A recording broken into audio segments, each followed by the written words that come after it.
Good morning, everybody. This is the Personal Playlist Podcast, fondly referred to as the P3 on Voice Ed Radio. I'm Noah Daniel. Music is a world within itself, with a language we all understand. I am so excited to have Jim Cash here on the Personal Playlist Podcast. Jim is currently a modern learning resource teacher in the Peel District School Board. He holds a master's degree in educational technology and an undergraduate degree in cognitive psychology and education. In his career, he's taught grades 1 to 8 in both Canada and Australia and has held headship and administrative roles. He's a regular presenter at conferences such as ECOO, Connect, and BringIT Together, and has written articles published in ISTE, OLA and TVO. In July of 2018, he presented at Scratch at MIT conference in Boston. Welcome to the show, Jim. Thank you very much for having me. I really appreciate it. I'm so happy you're here. I just saw your article that came out in Medium about Scratch. Do you want to talk about the third version versus the second version? You seem to be excited about it, but still working out some of the tweaks. Yeah, I've always been a Scratch enthusiast. I've been using it for 10 years, and I think it's a fantastic tool for students to use to be creative and explore coding in a really meaningful, exciting way rather than being kind of taught with lessons, and Scratch is made that way. And that's one of the points I try to at least get across in my blog post, that it's made from the get-go to help students, support them in a wide variety of ideas, and help students who are right at the beginning stages of coding and in more sophisticated programmers. So anyway, Scratch 3 is an update. It just came out, I guess just almost a month ago, just in the new year. And there's some really cool improvements, like the if you're a Scratcher, you'll probably know what I'm talking about. The sound editor and the sprite editor, those have been improved. There's some new blocks there. There's some improvements to some of the blocks. There's the ability to more easily incorporate things like using the microbit with Scratch. Plus, I think one of the biggest advantages of Scratch 3 is that now it can run on virtually any device. In the past, it was Flash based, so it never ran on Apple products. So now it runs on pretty much anything you want to run it on. And that's a great news for schools, especially iPad-heavy schools. Yeah, I think that is really important. And a lot of schools, even though they're getting Chromebooks, have iPads. So it gives accessibility. And it really is a great entry point to coding. I've even experienced it myself, and I'm still new at all of that. We met you were doing an Ignite talk before an event. Do you want to talk a little bit about that night? I really enjoyed your talk. So remind me of that. Was that at Erin Mills Town Center? Yeah, we were at Robert Malacci's Mindshare Learning Space. Right, and that was just a quick little Ignite talk about kind of using coding in kind of the way that I think is really powerful with students. It was a 9-month-long project-based learning activity and inquiry-based activity where students in a school in Brampton that I support 26 schools in Peel as a modern learning resource teacher, as you said before. So they were just developing a basic competency in coding and Scratch by creating their own projects that were exciting to them. And once they had that, we gave them a design challenge. And that was something that they all really enjoyed. It was create a game that helps younger people learn about fraction concepts. So right away, they had questions. Who are we doing this for? We partnered up with a grade 2 class in the school. And they basically went through and created themselves through the activity and through the whole experience of it all, the design process, which we kind of put together at the very end of it in June when we reflected on it. The idea of the grade 2s, we have to find out about the grade 2s. What do they like about games? What do they know about fractions? And so on. And they would come down regularly and try out the games in the middle of creating them and say what they liked and say what they didn't like and give suggestions. And then they would take those ideas and incorporate them. And that happened repeatedly, month after month. So the iterative process of the design process was lived and experienced. And it was a fantastic experience, I think, for everyone involved, and kind of demonstrates where like using Scratch and a coding tool is just that. It's just a tool. It's a small part of a much larger project. Yeah, and the ideation probably behind it came from an interdisciplinary approach. Like, I really liked listening to what you were saying and thinking about all the different syntheses, because yes, there was math, but yes, there was audience and purpose. And yes, there was coding, which has a lot of different applications. And then, of course, the idea of like just going through the design cycle is good for any kind of learning. So it's nice to see things being cross-curricular as often as possible. Yeah, and I totally agree with that. And one of my mantras is sort of a piece from a video that Mitch Resnick put together a year or two ago. And he said, one of the most important things in a rapidly changing world is the ability to think and act creatively. And I really think that's important. And anything that we can do where that is one of the main things that we're focusing on with students, that could be the focus. You can take whatever curriculum you want, but I think that's a really important thing for that students have that opportunity to think and act creatively every day. Yeah, with the new ideas in modern learning coming out to evaluative form, and that the idea that we have to actually assess critical thinking and creativity among the others, the global competencies, hopefully people will immerse themselves in more and more of those opportunities. And in a lot of ways, this is such an opportunity because this is a creative process that you go through as an individual, and it's a personalizing experience. So why don't you tell our audience a little bit about preparing your nostalgic identity and pick-me-up or inspirational songs for your appearance here on the Personal Playlist podcast?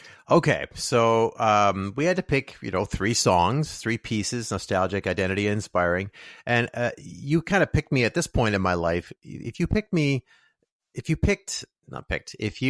came upon me at any other time in my life, it would probably be 3 radically different songs because, probably like many people, I went through a Beatles phase, for example, and there's all these different times and different interests in music. So right now I'm really interested, and you'll probably get a sense of what I'm interested in the pieces that I've picked. So do you want me to start with a nostalgic piece, or do you want me to just talk about how I kind of went through the process? You can happily go into that, but I think I do want to know about the process, but I think that it's true that the P3 is a snapshot of an intersection of space, place, and time. Mm-hmm. And I think that whatever that is, it's a capturing of where you are right now. And even if tomorrow your songs change, you get to celebrate that this is where you are today. So sure, let us know a little bit about the process. Yeah, so probably like many of your guests, and this is like one of the things I'd love to chat about with you sometimes, is what kind of patterns have you seen when you ask that question? Because I'd like to know the process that people go through. But probably like a lot, I listened to a few of these podcasts that you did with different people, and they kind of picked a small set of them for each category and then finally picked one for your show. And that's kind of what I did as well. And like I said, if you picked me maybe 10 years ago, I was really into trance, if you can believe it. And all that kind of stuff. And you wouldn't think at all that I like almost any other kind of music if you look at my stuff today. But I really am a music lover, and a wide variety of genres I love. And I'm glad that you said that, because I don't think that anybody reduces you to the genre choices, but this is really what you get to share. Right, so right. It's important to give people a sense that it's not the totality of your interests, but these are the songs you picked for now for this experience. So exactly. Let's go back. Okay. Let's go back to your nostalgic song and the music and the melodies that drive this contagious, sprawling adventure that is this music. So my nostalgic piece is a piece called Blue Train by John Coltrane. And that was released, I believe, in 1958. Might have been recorded a bit earlier than that. And one of the reasons why I chose that over some of the other ones, and like just off the top of my head, some of the other songs I had thought of was And It Stoned Me by Van Morrison, 3 is a Magic Number, Schoolhouse Rock. Do you remember Schoolhouse Rock? Yes, I remember it well. There's a Partridge Family song in there, sort of. So anyway, that I picked Blue Train because the very first time I heard it was during the 80s. So giving away my age here, the 80s, when I was a teenager, and I spent a lot of time in record and CD shops as a teenager. I grew up in Kitchener-Waterloo, so I went to Encore Records, and there was a Sunrise there, and I'd go to Toronto and go to Sam's and Vortex Records. But I think I was in Encore, and I heard this being played, and they always had something that was played, and they'd stick the CD up on a paper or a clip, it's now playing, so to speak. So I went up and found what it was and asked who it was, and bought it that same day. And every time I hear it, not only do I love the music, but it reminds me of that time. Just spent exploring new music. Often I was there with friends, and other times there by myself, looking for things that I'd heard on the radio that people recommended, albums from long ago of artists that I liked currently, and I would go back in time and try and find some of their earlier albums. So that's nostalgic for that reason, because it's sort of a theme of exploring new music. And I didn't know a lot about jazz at that time, and that kind of was an introduction to that genre, and I started to learn more about it and explore it further. Yeah, it's an interesting genre, and the whole concept of improvisation, if you're talking about creativity, It's an extremely powerful genre. This actually, your song is the title song of John Coltrane's 1958 album by the same name. That's right. And it's one of the most widely known instances of a 12-bar blues song, which I thought was really interesting because I didn't know that. And I think I've heard it, but when I listen to it, it's amazing to listen to things with new ears. So here is your nostalgic song, Blue Train.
So hard with a song like that because the saxophone plays once through, and then the rest of the band joins in. Right. But I had to keep playing it until we heard, everybody getting together. But then we didn't get to hear the solos that come later. Right. So definitely hear the rest of that. What are you thinking when you hear it right now? Well, like I was saying before, it really takes me back to those times when I was exploring music. It really is a theme of exploring music. And one of the cool things about living in this time that we live in now is that you can go to YouTube and find some old recordings that are on film or very early television of some of these performances, and they're live. And it's on YouTube, and you couldn't do that in the past. It would be so difficult to find the actual performance of not only the music but the artist, and it's recorded for you to see. So that's it was kind of making me think of that, because I recently was on YouTube and I was looking at a number of older recordings of performances and just thinking how amazing it is. And this is one that I definitely could not find as a live performance to see it, but you can definitely go on YouTube and just find the audio. That got me thinking about your Identity song, because one of the things about this particular artist's version of this song is he talked about, he's on a recent interview, and he talked about the piano becoming only interesting when you put colors on it, and the neutrality of instruments in certain situations. And then kind of what you're saying, when you have YouTube that can tease out the colors of an artist in a certain situation, that's the beauty of music, is the same song can be reinvented by the very same artist, even when they're playing it. So Yeah. it's those kinds of things that make it so deep and powerful. When you were choosing your identity song, why did you choose this piece of all the pieces? Well, again, I could have easily chosen a whole bunch of other things. Like some other pieces on my list was like Come Sail Away by Styx, which certainly I'm not a huge Styx fan, but I love that song. I Am a Rock from Simon and Garfunkel. But for this particular song, I think it's because I really identify, it comes from a time in my life when I was kind of identifying with classical music more, and I was really starting to explore it in a serious way. A friend of mine in high school, all my other friends listened to sort of popular music. And when I made a new friend in high school one day, I asked him, what do you like listening to? And he listed off all the composers, not even a single modern popular artist. And it sort of intrigued me. There was no embarrassment about it, and he just really enjoyed it. And I thought, here's somebody who's just loves this kind of music, and that was sort of my introduction. And then I started to really explore it. And there was a CBC broadcast. I think it was like summer of '82, something like that, and it was exploring Mozart's piano concertos. And I still remember the host's name, Jacob Siskind, and there was a Beaux-Arts trio pianist, Menachem Pressler, who was playing the piano live. They went through, over many weeks, every single Mozart concerto and movement by movement, and talked about them and played different performances and interpretations. And it was, to me, it was like a revelation. It was just incredible that I never saw or understood the depth before. Like when I was younger than 14, I hated classical music. I couldn't stand it. It just sounded like elevator music and had no meaning to me. And then this particular piece, though, is one of my favorites, and that's why I chose it, especially the slow movement, which is the one movement that I chose. And I think hopefully when it's played, hopefully the listeners might realize why, because I think it's an amazing piece of music, and it's got a lot of connection to me as part of my identity as a musician. Okay. What do you play? I play the piano, strangely enough. Okay, well, that makes good sense. Here is Mozart's Piano Concerto No. 22, performed by Daniel Barenboim and the English Chamber Orchestra.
So yeah, that's the ending of that concerto and of that particular movement, the Andante second movement of that concerto. And an interesting side note to that is the very first time Mozart performed that, which is I think December 1785, something like that. He was asked by the audience there to repeat the whole movement.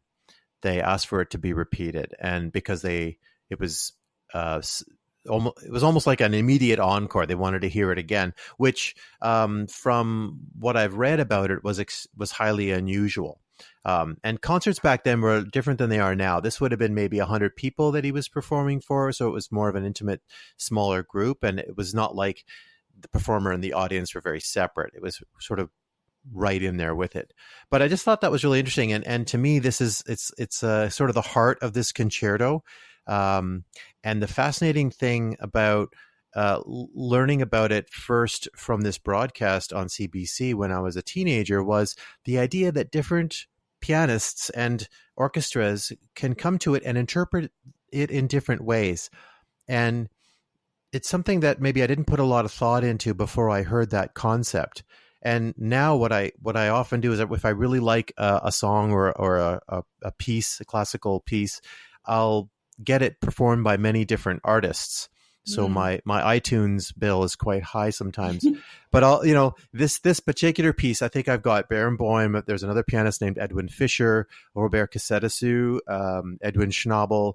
There's not Edwin Schnabel, but Schnabel is one of the pianists. But there's different interpretations of this concerto. When you hear it played by different people, you definitely get a different sense and a different feeling. But Barenboim's is my favorite of this particular concerto. It's funny, actually, in that same interview, Barenboim said, I think Mozart was the only composer who had the perfect combination between seriousness, talent, genius, lightheartedness, and facility.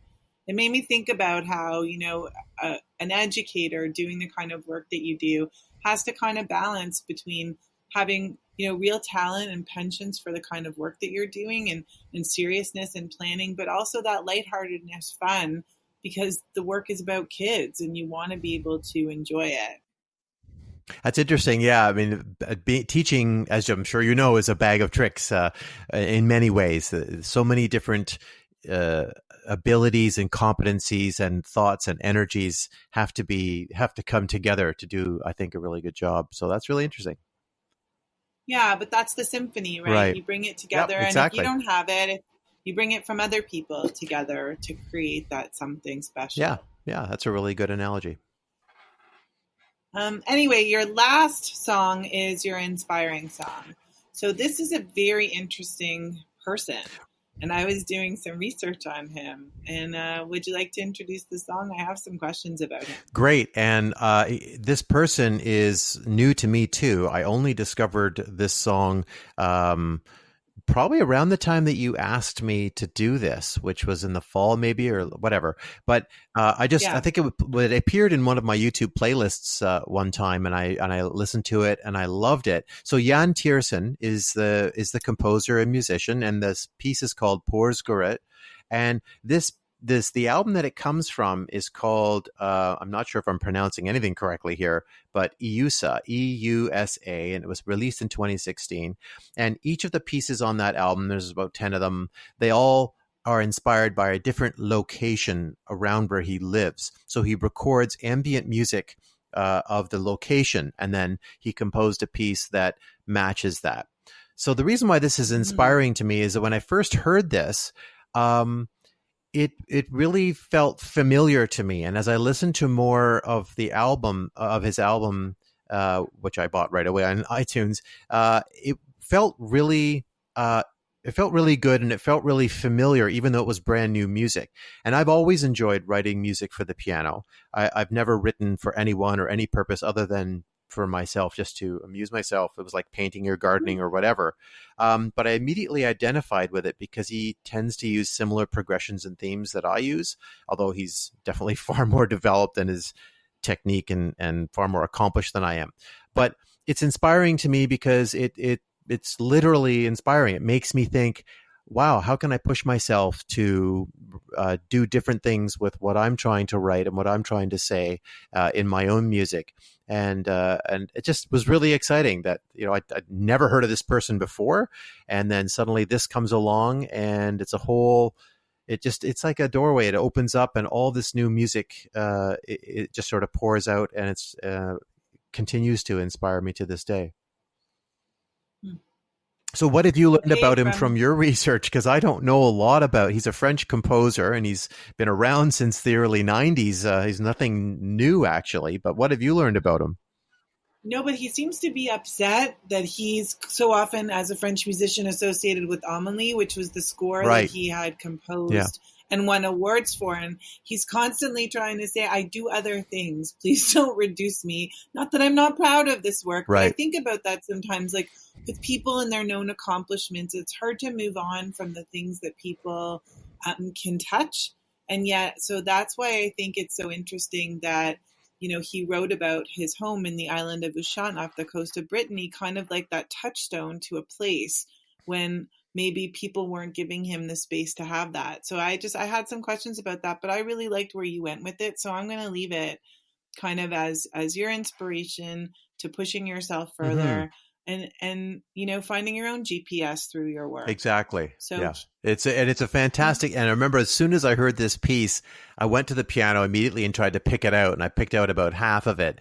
It was that's how exciting it was when I first heard it. So this piece that you're about to hear is it was the first one that I heard, and I think it's probably the best track off the album. I hope I pronounced it correctly. It's Paul's Gore.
How are you feeling about your P3 now that you've shared your songs?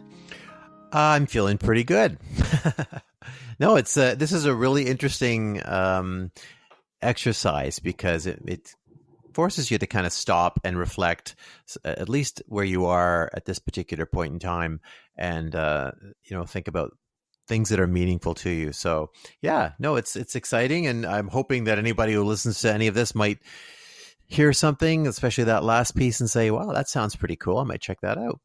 Jim, you are one of the authors of Peel's Empowering Modern Learners Vision, which has become a key component of the board's plan for student success. You're an active blogger who posts on Medium and makelearn.org. You continue to learn about learning from children and share ideas about coding and mathematics on scratchmathland.com.